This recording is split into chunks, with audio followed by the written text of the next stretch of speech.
All right. Good afternoon, everybody. Welcome to Community Talk 101. We have a live guest star today. Tune in, follow, subscribe, all that good stuff. I can't tell you guys how much of a blessing it is to be here and to have you guys in here with me today. If you're here, if you're tuning in, if I'm talking to myself, it's all good. Today we got Wraquel Brown, Miss Wraquel Brown from Knoxville, Tennessee, and she's a grief specialist. How you doing this morning, Wraquel? I am wonderful, Queen. Thank you for inviting me to be on your podcast today. Thank you for being here. I'm so excited. Like I told you the upcoming days before this, that I'm ready. I'm ready to get some things going. I'm ready to talk about some things. And I felt like I put you at the top of the list. I might have didn't speak to you in the beginning portion of me scheduling appointments, but I put you at the top of the list for a reason. I believe that what you have to say is very important. What you do is very important, and we as people, we do not realize or understand that. She is a grief specialist, so she specializes on grieving. I'm not going to tell too much about what I feel about it. I'm going to just let her kind of talk about it, and we can just kind of go from there. Okay, so tell me about you, Wraquel. Well, my name is Wraquel Brown. Wraquel. I'm sorry. Wraquel. Okay. That's my cousin's name. And I am here in Knoxville, Tennessee, as she stated, and I am a certified grief specialist, but I like to be referred to as an emotional strength consultant because a lot of times at networking meetings, when you're at churches, other organizations, and you say, "Hi, I'm a grief specialist," it's like you repel people, like people avoid you, like I'm a bug spray, and grief is something that needs to be discussed not only in the community but in our homes. And a lot of times people don't realize that they're grieving because their conception is, if I'm grieving, then I must be emotionally broken and walking around crying all the time. And that is not what grief is. So all I like to do is educate people on the different types of grief, things that they can do to live beyond their loss and get back to their new life. Okay. So tell me what inspired you or what drove you to do what you're doing right now, and where are you right now with it? Oh, that is a great question. And initially, I got started working in grief. There were two things that was going on. First, I lost my mother, Grandma Duke, and I worked for about a year. Then the following year, I went into a deep depression. I ended up leaving a job that I absolutely loved. But prior to that year, I was missing a lot of days. I got on FMLA. Just things started changing. I had always been a top 10 collector. I was a third-party collector at that time, but I couldn't get back into the rhythm of things. So it was sort of like I was watching my life like I was sliding downhill, and I couldn't stop. So the following year, I ended up separating from the job that I loved, and then I retorted to staying home. I went into a deep depression. I got to the point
informed me that they weren't trained in grief. So not every therapist can help you in your grief. So that's what made me decide no one should have to try to figure this out alone. I decided to go on a crusade to just be an informer of what grief is, how it affects your mind and your body, your relationship, and what to do about it. Because we do not have to be powerless to this process. So I went and got certified as a grief specialist, and that's what I thought got me started. But as I was going along and working with different people in the community and hearing their stories, I realized that the nervous breakdown with my mom, that was like the straw that broke the camel's back. Because when I turned around and looked back over my life, I had to be transparent that I had grieved my whole life. From being molested as a child, having a child as a teenager, walking away from my dreams. I wanted to be an OBGYN specialist. But because I had a child, someone told me, well, you might as well give up on your dreams of becoming a doctor. So I believed in that. So then I ended up marrying someone who ended up being abusive and, full of this domestic violence and cheating and all this kind of stuff. So by now, while I'm in this marriage, I have 4 sons that are watching all this. So we were married for like 14 years. And during that time, I experienced so many other traumatic experiences that I later realized that now I've had a lifelong process of grief. And so I was functioning through my grief. And so when my mother passed away and I broke, it was because I had lost my grandmother, my grandfather, one of my favorite uncles. I lost 2 aunts. So I've had loss after loss after loss. I've never had a dad. When I say never, that's spelled N-E-V-E-R. Never I know had that's a right. father. I met my father when I was in my 40s. And we spoke for briefly, just probably like 2 or 3 weeks. And so I still never been able to call anybody daddy. So I'm looking at all the losses and stuff that I had over my life that caused me to act the way I acted, to react the way I reacted, to not pursue my dreams. And I was like, no, and it's all because no one ever told me, or no one got me the help that I needed from the grief and the losses that I had. Okay. So just because you spoke about you not having a father, I'm going to just skip right to that question. How important do you feel it is for fathers to be involved in our children's lives? That is a great question. And I think if a father is healthy and whole, it is very positive for him to be in his child's life. But on the opposite side, if this father is negative, if he's abusive, children watch. And children observe and they learn from what they see, not necessarily off of what you tell them.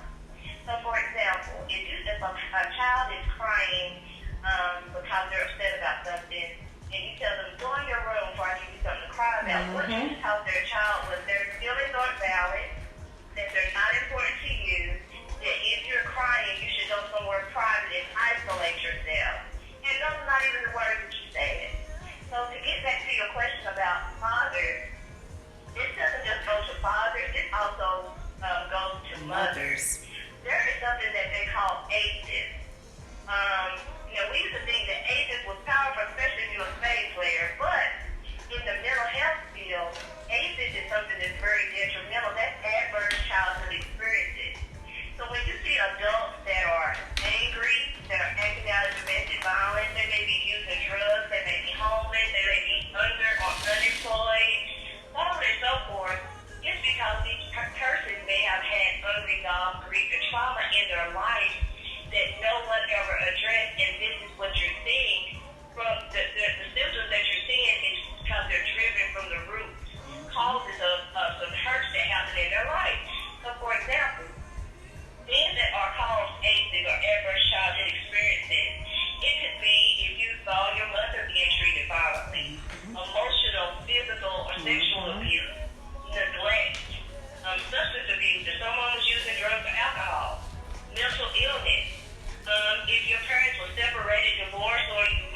domestic violence.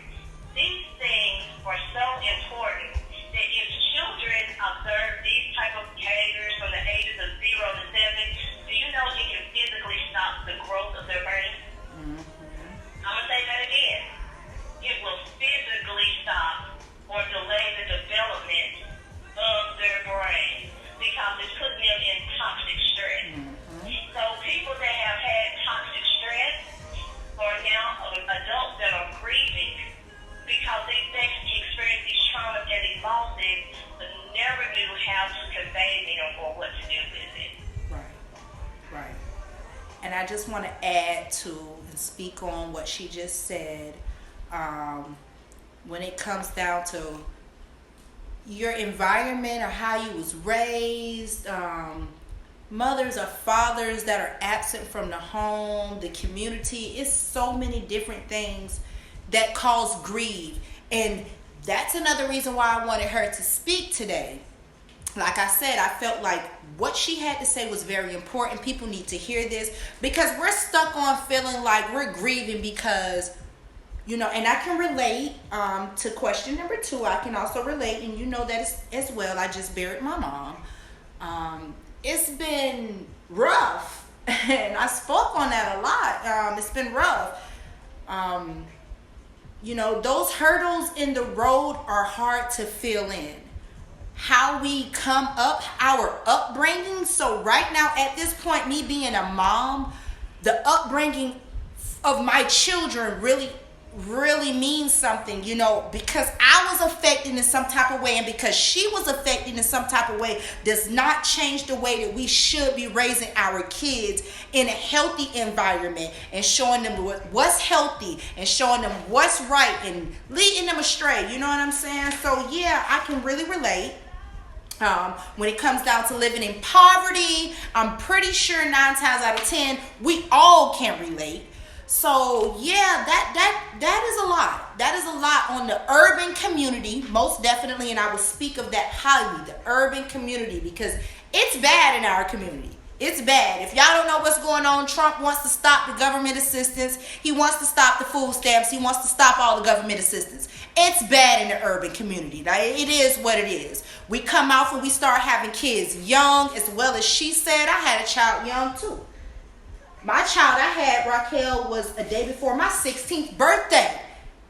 And if anybody who knows me, they know that I come from a line of money. We had money. I could have had a Mercedes-Benz for my 16th birthday, but I was in the hospital having a baby. Not to say that I didn't get a car. I got a car, but I didn't get a Mercedes-Benz. That's what I could have had. And it's okay. It's not a what if. It is what it is. I had someone to ask me. I was speaking with someone today, Wraquel, about my podcast and letting them know about you that was coming on. And he asked me this question. And I kind of tried to give him my insight because the way I go about things is that I analyze. I'm an analyzer. So I'm going to think about things. A lot of times I'm going to think about doing it 5 different ways before I choose the way that I want to go, because I'm going to figure out what this path going to lead to. I'm not going to just sit here and say, well, fuck it, I'm going to try this way. No, I'm going to analyze it, and I'm going to try to figure out if this works for me, this before I even do it. So he asked me, should people that's grieving be around other people that's grieving? My answer before I asked for your answer was that no. Or rather, it depends on the circumstances of what they're grieving of. I can't. That's a tough question to answer.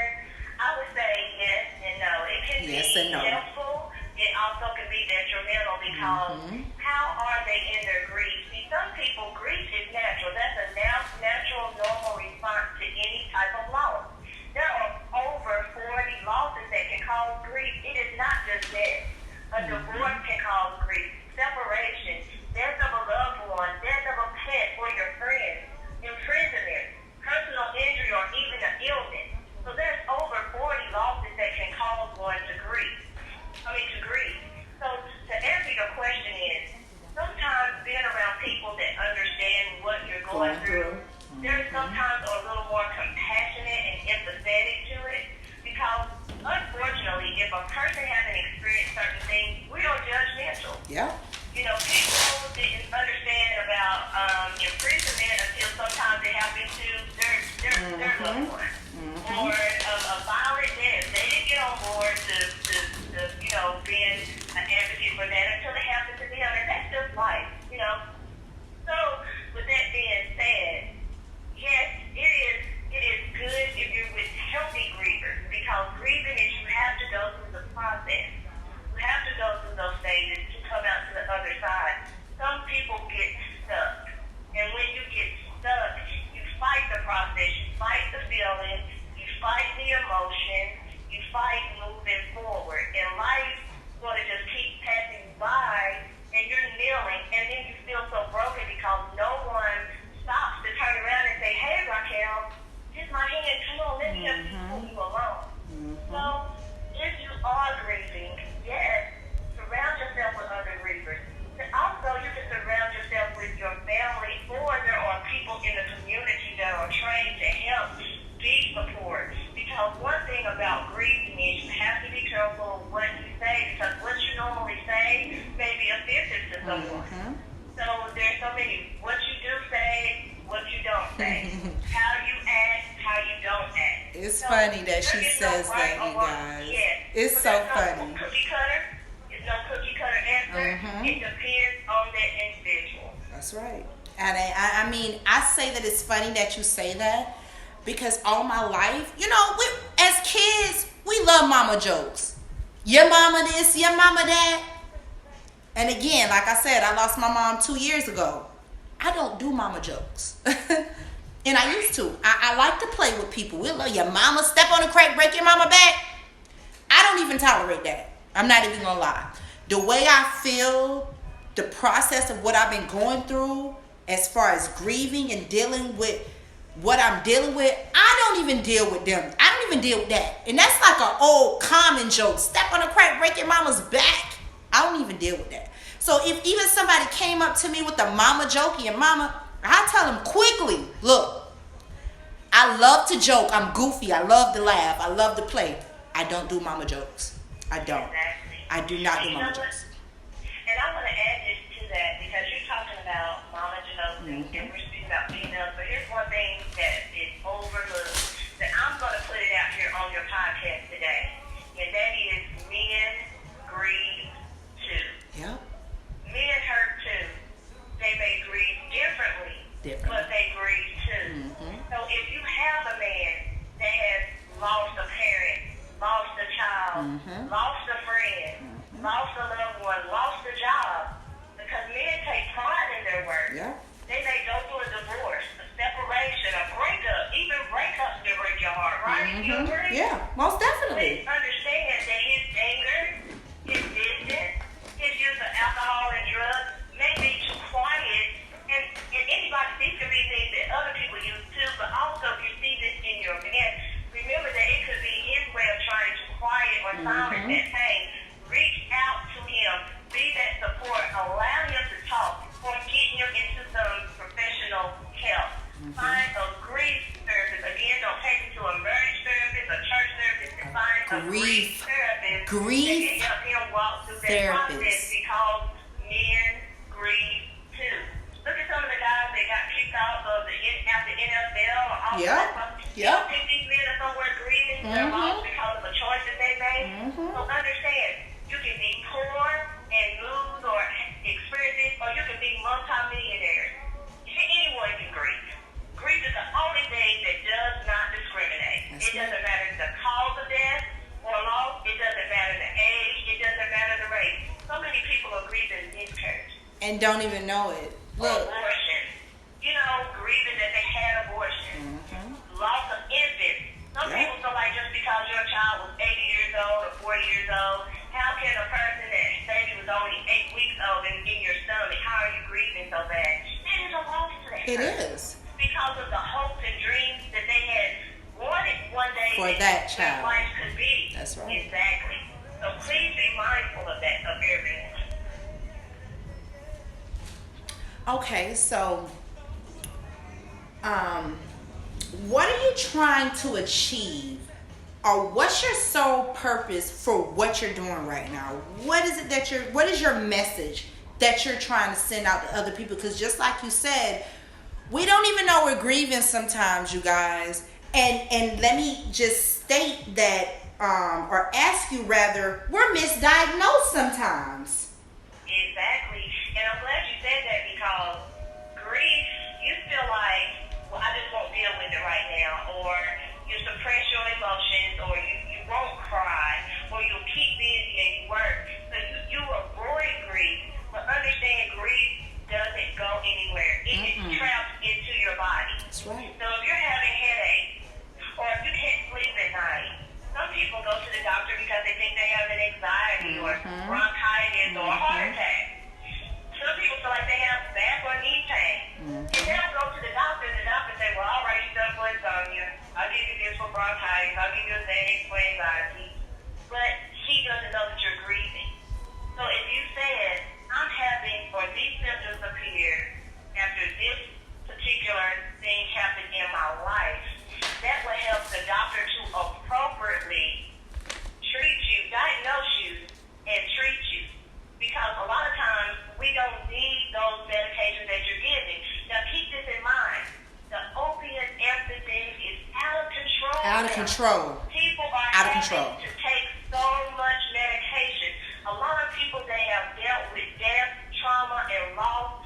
Just so they can go to work, they have to take some type of pill to function. And it's all because a lot of times that the doctors didn't know the totality of what you were dealing with, or why these symptoms appeared. He's going to say it was anxiety. He's going to say it's depression. He's going to say you're stressed out. That's what he's going to say. So he can get paid. Because he's not certified in grief. So he's going to tell you these things so he can get paid and give you medication for this. But in reality, you're really going through this, and he don't know it because he's not certified for grieving. Exactly. And it's just like if you have a sinus infection, why are you going to go to a foot doctor? Right. It's the same thing. He may be a nice doctor. He went to medical school also. But they're not specialized in every single thing that you can go on in your life. So go to someone who is specialized in whatever you're dealing with. Okay. Listen, you guys, listen. If I can't stress this enough, and if you guys didn't hear me talk about it at all, but just like Wraquel, I lost my mom as well. And not only just my mom. Like I told people before, I don't know if you guys check my other podcasts out. Check them out. I'm only informing people. That's it. I'm not babbling on. I'm not going through stuff that you guys don't want to hear. This is stuff that everybody needs to hear. And again, that's why I wanted her on here day 2. Day 1 was Ben. BG. He made everything possible. He made it possible for her to be on this broadcast today with me today. Yes. Hey, Streets Consequences. Y'all about to follow the movement, man.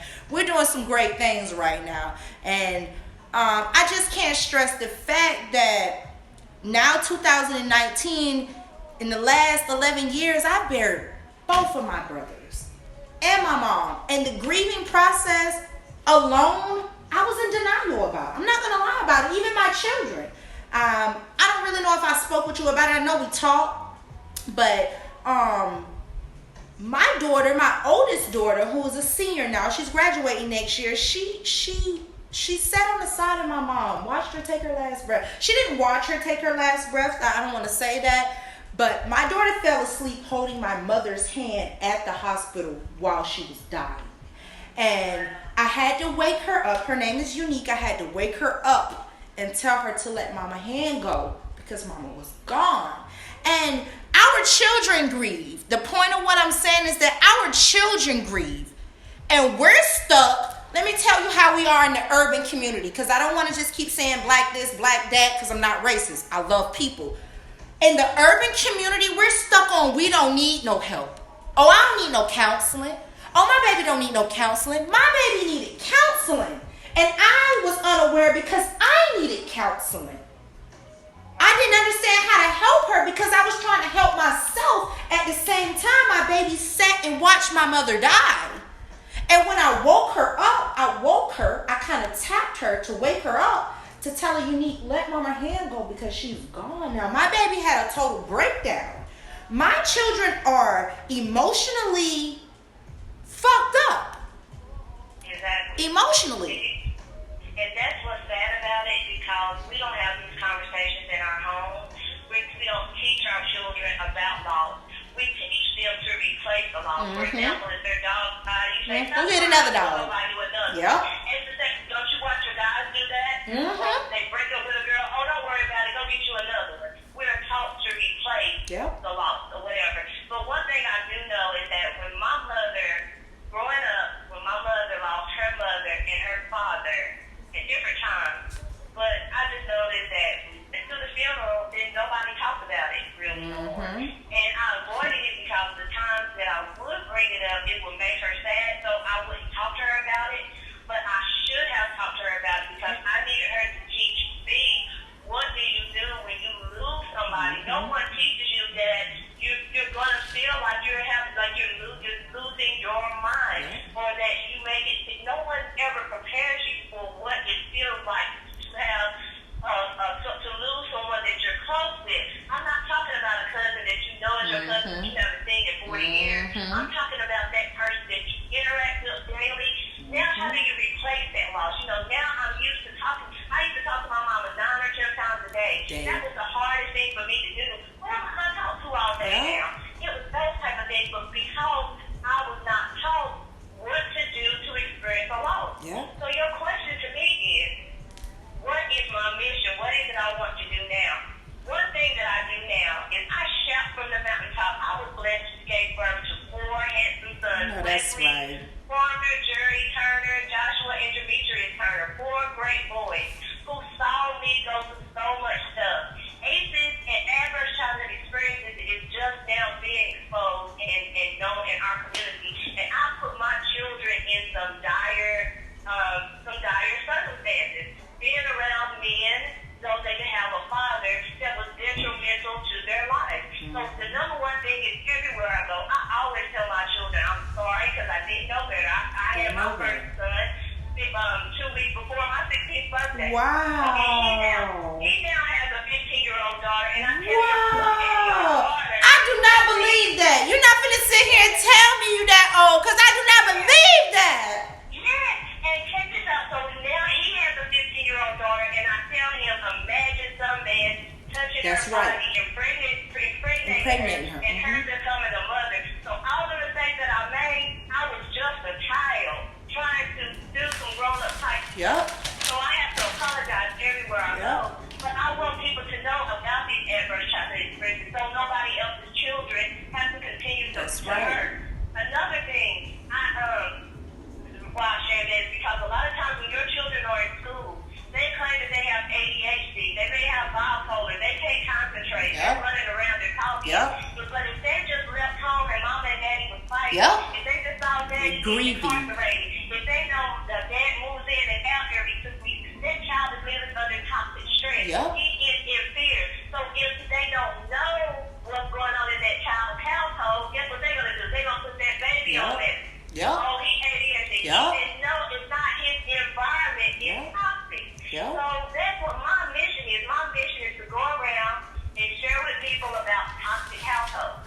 What we can do to support those that live in toxic households that may now be adults. There's still help for you. That don't mean your life is over. But then to teach new parents how not to allow their children to have to go through that. I teach about grief, to understand what grief is, how it affects your body, but also how you can live beyond that. So my slogan is, I love to tell people, let's break grief grip. Because grief feels like it has a hold on you. Like you can only go so far. It'll let you take 2 or 3 steps. I equate grief to a domestic violence partner. Because he kicks your butt behind your closed door. You know what I'm saying? But then some days he allows you to go outside. But when you go outside, you better put your face on, and you better not tell a word to nobody. That's right. So right. you go outside and you function. You say, how you doing, Wraquel? Oh, I'm good. Liar. How you feeling? I'm well.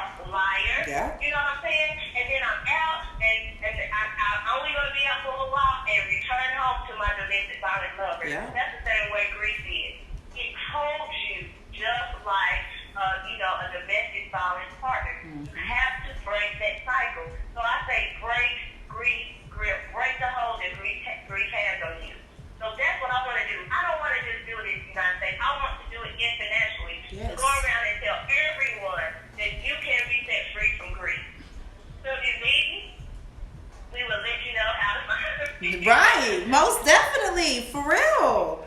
For real, because we're naive to this. Raquel, we're so naive. Again, like I said, I told myself, I don't need no counseling. I smoke weed. I drink liquor. I'm good. I don't need no counseling. But the reality is that I'm doing all of this because I'm grieving. I am doing this. I am doing this because I'm grieving. Speaking of grieving, let me share this with you. I have two sons. I have four sons, and my two younger sons got incarcerated together. They were 18 and 19. And when they got incarcerated, I thought my world stopped. I mean, I was in my apartment. I actually moved out of my apartment because they were at home with me. But when they got incarcerated, I moved out of my apartment because I passed out a couple of times. And I remember one time before I fell out, I was like, Lord, I can't leave my kids. But when I woke up, I was on the floor. So I moved out and went to stay with my sons for a little while. But the reason why I'm sharing that is when a parent loses a child or a loved one or a family member or a brother or a sister to incarceration, that can cause you to grieve too. It caused me to grieve to the point, and I'm going to share this publicly because someone else may need to know this, to the point where I'm a very healthy, active young lady now, and especially during that time, you couldn't tell me nothing. I know that's right. So I was sexually active, right? But when that happened to my children, you know, the desire, it's not there no more. Left. It's not there no more. Everything left. I had no desire of intimacy whatsoever. And no matter what was tried, my body would not respond. So after 2 or 3 months of that, I really got scared. And I went to my OBGYN specialist. I explained to her what was going on. And she told me, They can't help you. Oh, stress. That Okay. is stress. Once you come to terms with everything, and your body processes the stress, everything will come back to life. And it did. But can you imagine how that can shut you down just for my son's going to jail? The stress of a mother. So now think of the stress of mothers whose sons and daughters are being murdered. Yep. Think about, the stress. I also was divorced. So think about the stress that happened to my children. So we don't know how the things that we go through in life can affect those around us directly and indirectly. So just like you said in the beginning, count your consequences. Sometimes before you make certain acts, look at where they can lead to, what this could possibly do. Now, you have no control over that. But again, have in place of support. Start the conversations with your children young. And again, don't be afraid to reach out to help. That doesn't make you weak. That makes you strong. Listen, that's so funny that you said that, because not even referring to the grieving topic that we're talking about, it's the same thing I tell my kids. Listen, if you need help in school, raise your hand. Listen, I have to tell them, you know what the dumb people do in school? They don't ask for help. That's what dumb people do.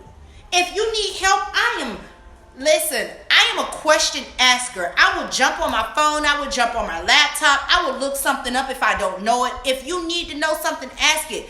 The dumb people don't ask questions when they don't know something. They don't know it and still won't ask the questions. Why? Because it makes you look stupid? No. The stupid person is the person who thought they knew the answer and wrote the complete wrong answer, but you asked for assistance. See, we don't know how to ask for help. We don't know how to ask for help. We don't know how to say, hey, I am grieving right now. I need some help. We don't know how to say that. We're so stuck on whatever, being who we are. We're stuck on that. I don't need no help. I don't need no, we do need help. We all need help. You feel me? And get help from a person. That's just like if someone is in poverty, but they want to be a millionaire. You can't ask another poor person how to be a millionaire. I know that's right. So think of not just ask, but ask the appropriate people where your questions can be safe and not validated. Not just share something with somebody then all over the community or all on Facebook the next week. Find safe places to express yourself. But the one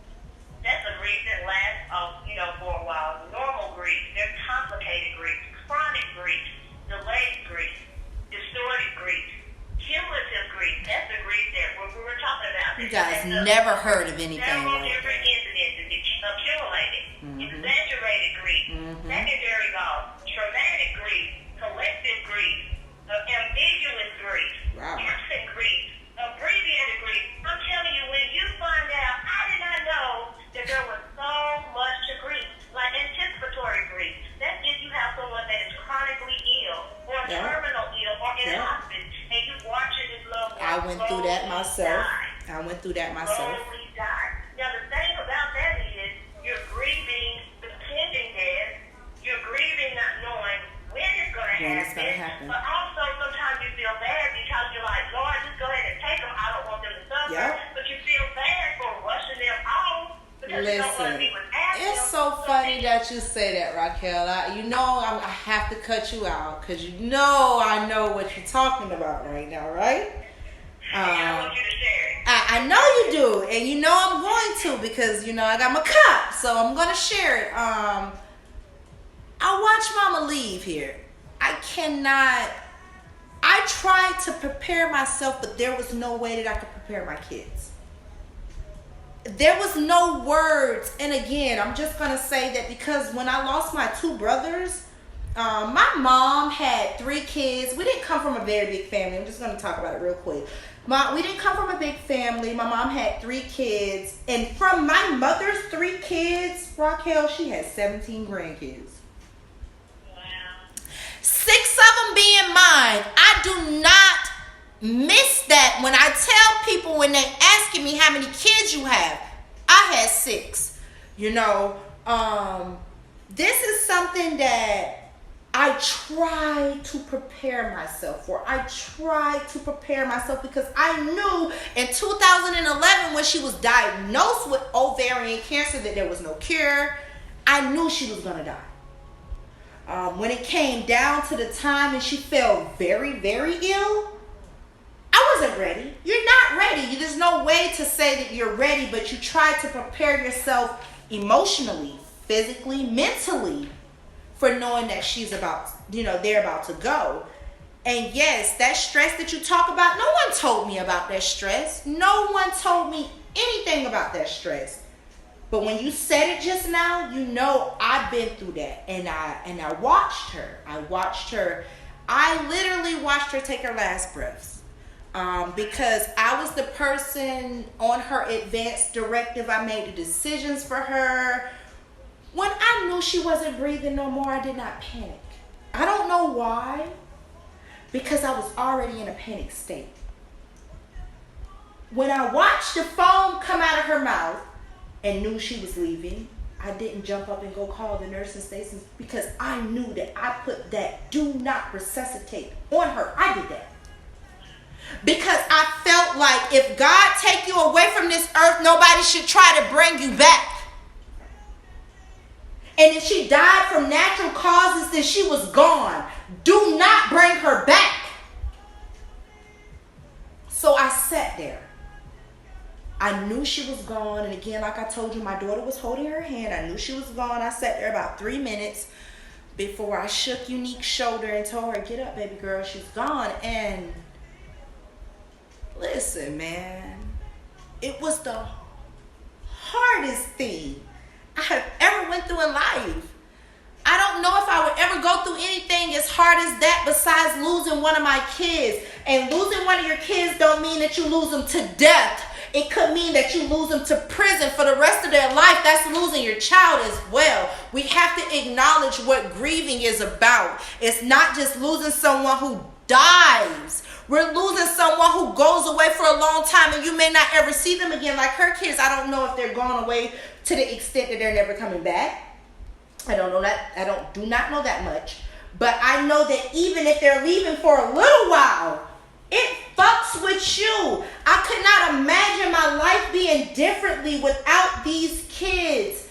And I tell myself, whatever your religious belief is, I tell myself that God placed those kids in my life to give me something that would help me with the grieving that I was going to go through with losing my brothers and my mom, because I lost them in the order that she had them besides me. I'm the baby. I I lost him in the order that she had them in. She lost her first child first. She lost her second child second. She was hurt.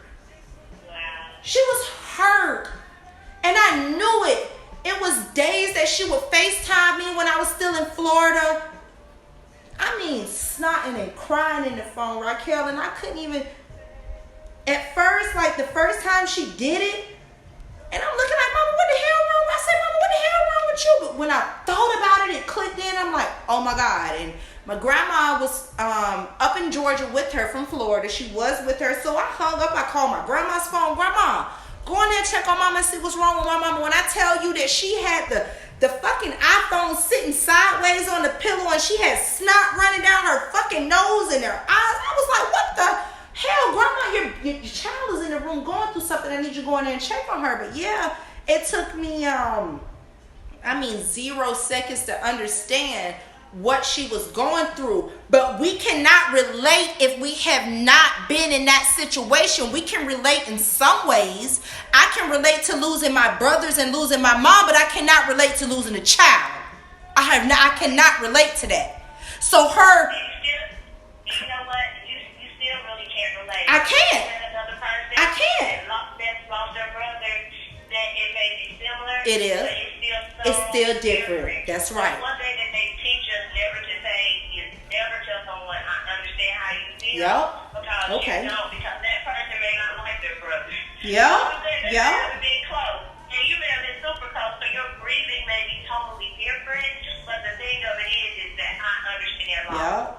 So I can only imagine, how devastating this can be for you. But one shout out that I want to give is because, as you said, you watched your mother.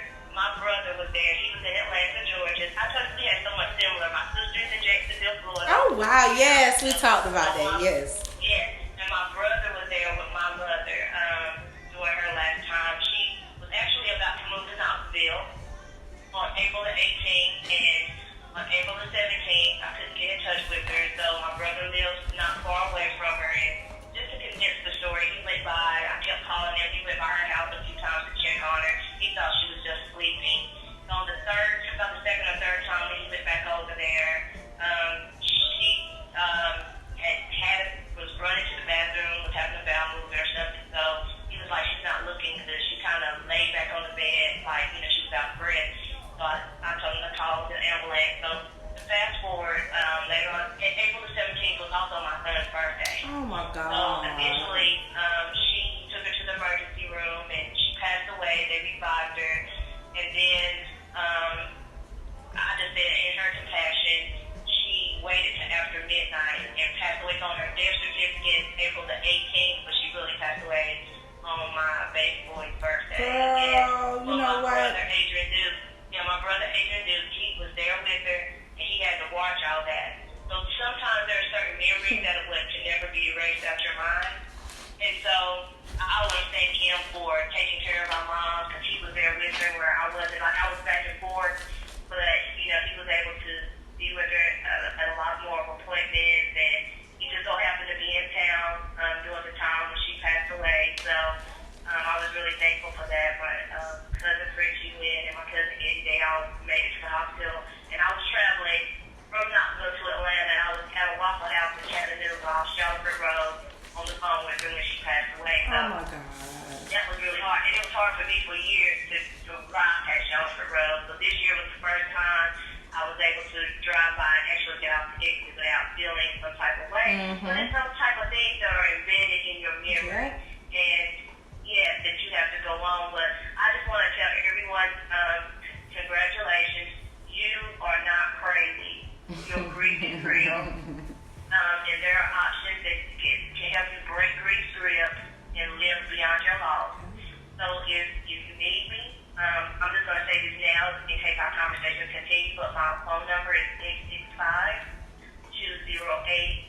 865-208-3004, or email me at forgetyounottn, that's FORGETYOUNOT,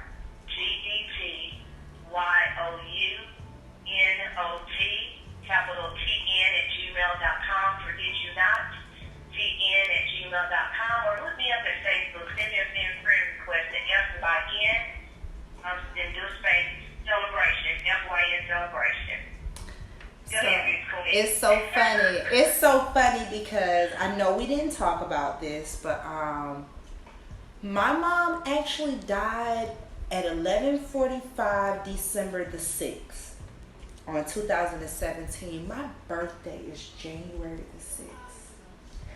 If I can't stress the fact enough that I feel like God made that shit happen on purpose, she took her last breaths right before the 7th because she knew that day, a month from that day, would be my birthday. Wow. Imagine what I go through on the 6th of every month, especially December. A year before this, my brother died. I'm going to show you guys my tattoos, just so you know it's real.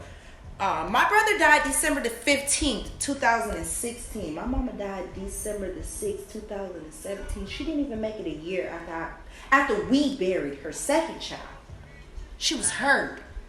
She was hurt emotionally, physically, mentally. She was hurt. And there was nothing that I can do to help her. There was nothing. Again, like I say, that one day she called me and she had the snot and the tears all out of her face, and I couldn't help her. There was nothing that I could even say to help her.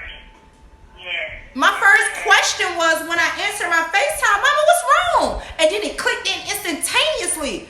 Okay, Mom, where Grandma? I asked Mom, where Grandma? Hung up, I called Grandma. Grandma, Mama needs you. She's in the room back there crying, snotting all out her face. She needs some tissue. She needs help. So I couldn't help her. And that fucks with me so much. And I told her so many times. I told her, Mom, I'm so sorry that you're in pain, Mom. I'm sorry I can't help you, Mom. I'm so sorry that you're in pain and I cannot help you. I'm sorry. I'm so sorry. I cannot stop this pain. I'm so sorry. I can't help you. I even tried to let Mom smoke a blunt because medical marijuana is going around and, it helps cancer patients. And she wasn't with the shit at all. Right. She was not with the shit. I rolled her up a hemp blunt. And if anybody knows anything about hemp blunts, they're natural leaves. There's no toxin in them. And I rolled it up in a hemp blunt. And I said, Mama, just smoke this. It'll help you with the pain. And I don't know what she did with my blunt, but when I talked to her later on that evening, I was in the same house with her at that point because I was here for the summer in Georgia, 2017. I'm in the garage. I sat in the garage a lot and smoked and drank. Anybody who knows me knows that I sat in my mom's garage a lot because I hated what she was going through. I hated watching her become a different person from what she was before. She was independent. She'll get up. She'll ride from here to New York, nigga, by herself. And she gotten down to a point where she couldn't even go from here to the corner store by herself without falling asleep. Wow. Because of the medication she was on. So I watched this independent woman raise us 3 kids by herself. And I have to stress to people, and I love to say it, I have 6 kids, yes. I have 3 baby fathers. I like baby fathers as a word. I do not like the baby daddy term. I do not have baby daddies. I am not a baby mama. I am a baby mother because I am the mother of their children. I have raised their kids and they're helping me. But I like to tell people, man, listen, be involved. Most importantly, the main sole purpose of this is be involved in what's going on around you. Don't be naive.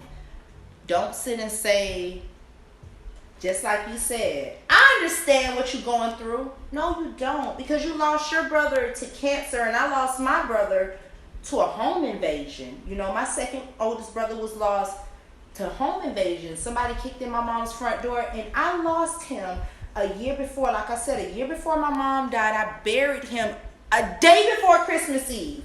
Just imagine how Christmas Eve every year feels for me and his children. So we can never sit around and tell people we understand what they're going through because we don't. Just like you said, we do not.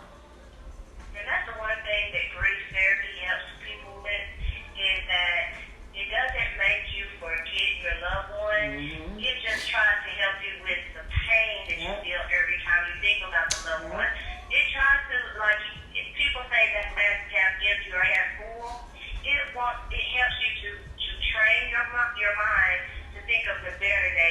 some days that you'll cry and miss this person. Yes, just a couple of weeks ago, me and my husband was asking me something about soap powder.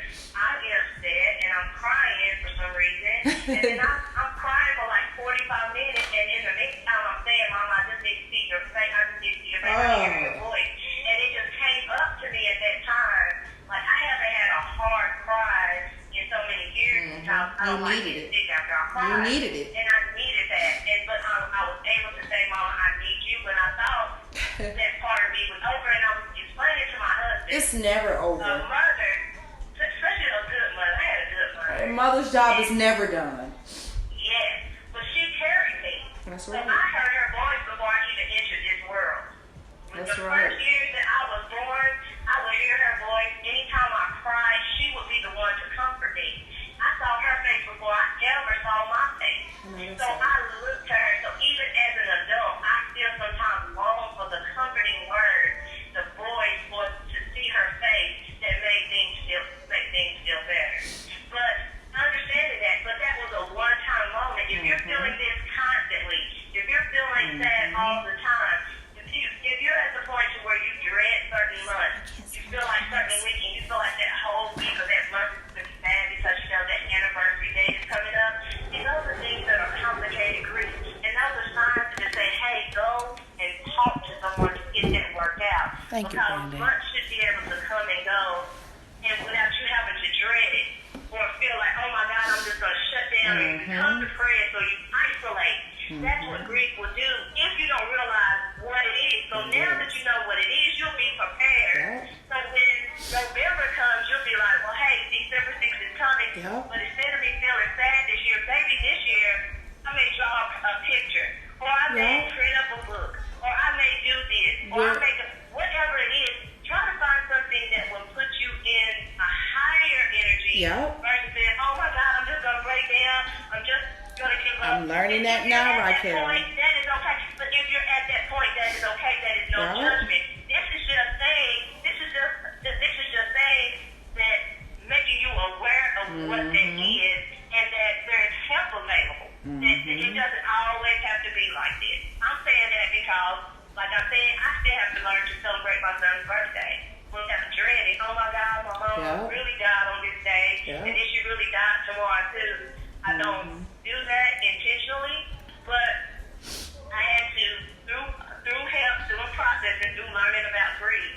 That's the only way I'm able to do that. So again, there's no judgment if that's how you are, but understand that you can think about your loved one and still have peace and not that pain. Because the reason why I say that is when you think about the 6th of December, it's not that you just think about your mama, that pain about the 6th of December. It was that memory, the memory of that pain. And it makes you feel as if December the 6th, 2017 is right now today. When it's really a memory. You see, it's not happening right now today, but when you think about it sometimes, and those feelings come up as if you're reliving it, your heart is beating, you're crying, you're overwhelmed, you're distraught, and you're feeling like that, and I'm like, oh my God, my mama, if that's how I'm still feeling years later, then that means I need to go and kind of release it.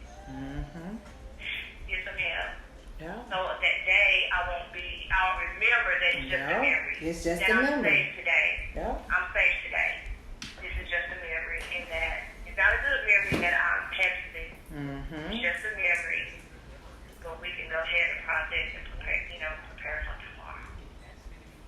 Yeah, that's so important, you guys. It really is so important, you guys. Get the appropriate help that you need. Don't be misdiagnosed by these doctors. They're going to tell you whatever to get paid. Don't be misdiagnosed by these doctors. Get the appropriate help that you need, because like I told her, I was in denial for a long time, even right now, still to this day. And I'm glad that I met her, because she's somebody that I can talk with about certain things, and it's a blessing. Get some help. If you need some help, get some help. It affects our life. It affects our everyday activities. It affects how we raise our children. It does. But because we're stuck being the way that we are, we feel like we don't need no help. We do. We do. I'm here to tell you, just like she is here to tell you, we need help. She had a nervous breakdown. She married someone that she didn't even want to marry. He was abusive to her because she was acceptive to anything because of what she was going through during the grieving process. And let me add, I'm now married to a wonderful man of 3 years. Yes, we know you got a wonderful man. We know she got a wonderful man right now. And the reason why it was so crazy because he had lost both of his parents. Oh yeah, you attracted him. You attracted him. That's what happened. It is what it is. Sometimes we attract the wrong people, but if you share your story with the right person, you're gonna attract the most beautiful person you ever met in your life, and I can guarantee you that's how you feel about him, isn't it? Yeah. The most beautiful person. You have to get me back on your show because Oh, you gonna be back on here? Don't you worry about nothing. You gonna be back? Don't you worry about nothing. Well, let me give my information to your viewers again. Thank you for tuning in. Yes. And if you have found yourself in any part of anything that we discussed today, please do not hesitate to reach out. Even though I'm in Knoxville, Tennessee, we can communicate via Zoom. Yeah. We can download Zoom. Email, text and I will be able to messages. go through the grief process. I can do a one-on-one. I'm able to do group. I'm also a presenter, so I do presentations. So you can hire me to come and speak at your school, your church, your organization, whatever it is. I'm a presenter, and I also do training workshops. Okay. So whatever you need, I will be able to help you with your grief, or someone that you know around you that is grieving. Send me a friend request to FYN Celebration. Also inbox me if you are interested. I had made a post one day on the reel. The lady was on there. She was breaking down, talking about her marriage, and I was telling people to leave her alone, because they were stalking her out, about her husband or about her choices. And I was like, that lady is grieving. Divorce can break you down. This is someone that you thought you would spend forever with, and that has come to an end. Yeah. Now you're going to have to create a whole new life beyond that person that you thought you were going to be with forever. So anywhere you find yourself at today, whether it's a divorce, a breakup, a death of someone, even pet loss, a loss of a career, whatever it is, please don't hesitate to reach out to me. FYN Celebration. I think my picture may be like a wedding picture. I'm not for sure. It is the wedding picture, you guys, with the guy and the frog on it. If you see the frog, that's her. Yes. That was symbolizing that I kissed so many frogs before I got to my that was part of my wedding. That is so beautiful that you said. That's like The Princess and the Frog. I love that fucking movie. I love cartoons, y'all. I love that movie. This is off the subject, but this she brought that up. You can go to YouTube. My brother Adrian Duke is a writer, and he helped me write a whole skit for our wedding. You can go to YouTube. It may be under the best wedding. It's Cinderella Coming to America wedding. It may be the Brown Cinderella Coming to America wedding, but go to YouTube and check that wedding out. It was footage from someone in the audience, unfortunately. Oh, wow. So much fun. But yeah, so check that out. That's kind of where the frogs and stuff came from. But you can check out FYN Celebration. Email me at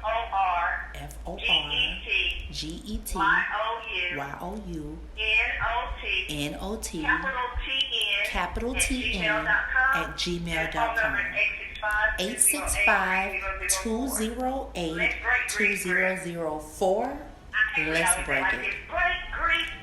Hey, let's break grief grip. Yes, I love it. I mean, especially for the fact that we have went totally over a whole hour, and I knew we were going to do this, and I'm not tripping. Let's kind of get back to these questions real quick. What is your thought about self-motivation, and are you self-motivated? Well, when it comes to grief, self-motivation is very important because I'm going to say it like this. You can be motivated by people around you to get help. But no matter where you go, it has to be self that receives the help. So one of the ways that I can do, we can do customized packages, but also there's a grief curriculum that we follow.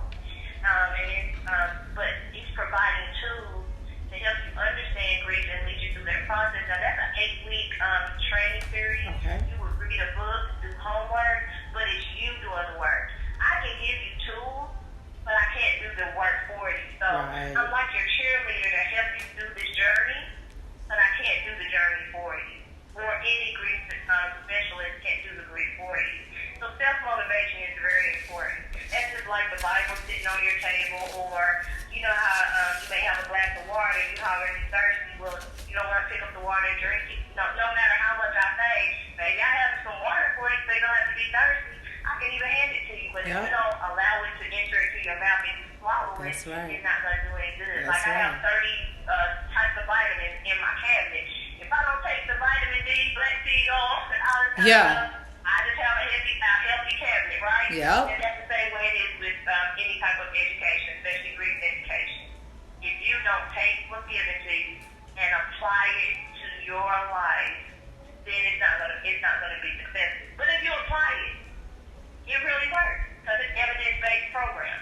So if you apply it, if you put you as number one, we in America sometimes focus on everybody else and want to make sure everybody else is straight. That's right. Without taking care of number one, but us. Pilot understands it. They tell you when you get on their plane, if we about to crash, the first thing you better do is put the mask on yourself. That's right. right. To save anybody else. That's right. And that's the same thing with grief. You may be going down in a plane before you try to save anybody else. Make sure you grab this mask and take care of yourself. You can't help your children. You can't help your family. You can't help your employer. Save yourself first. So self-care, self-motivation is very important. All right, man. Y'all heard it first and live on Community Talk Podcast. Community Talk 101 on Instagram. Community Talk 101 at yahoo.com. Community Talk Podcast on YouTube. Make sure you guys subscribe. I need 1,000 subscribers to go live on YouTube. So I'm going live on Facebook until I get my 1,000 subscribers on YouTube so I can go live on YouTube. But you guys heard that shit first right here. And if you never heard it before, because before I talked to her the other day, the only thing I thought grieving was grieving a death. And there's so much more than that. And that's why I wanted her number 2 as my live interview, because I wanted her to share just this.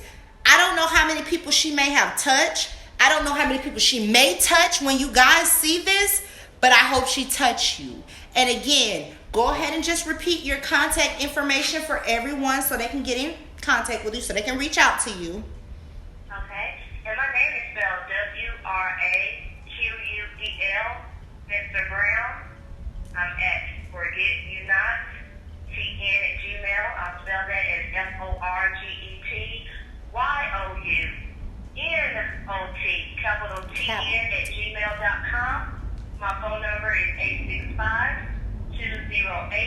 865-208-3004. And also, I am found on Facebook as FYN, or Forget You Not, FYN Celebration. Please hit me up some kind of way. Share your story with me. Let's have this conversation. Because the number one thing I want you always to remember is together we can break grip. Yes. Break grief grip. Break grief grip. And I listen, I am having a hard time with it myself. And I am breaking it. And with the people that I've been networked with within the last week, I am breaking it. She has really helped me. And she may not know how she has helped me, but she has. And I plan on continuing to converse with her, because it's a lot we can talk about. She can help me. And when it comes to helping me, I can help y'all. So let's help each other, because that's what Community Talk 101 is about. We're about networking and helping each other. So let's help each other. You know, y'all be blessed with whatever you're doing today. Y'all know I love to say it. Be blessed with whatever you're doing today. And whatever it may be, y'all be blessed doing it. Have a blessed day.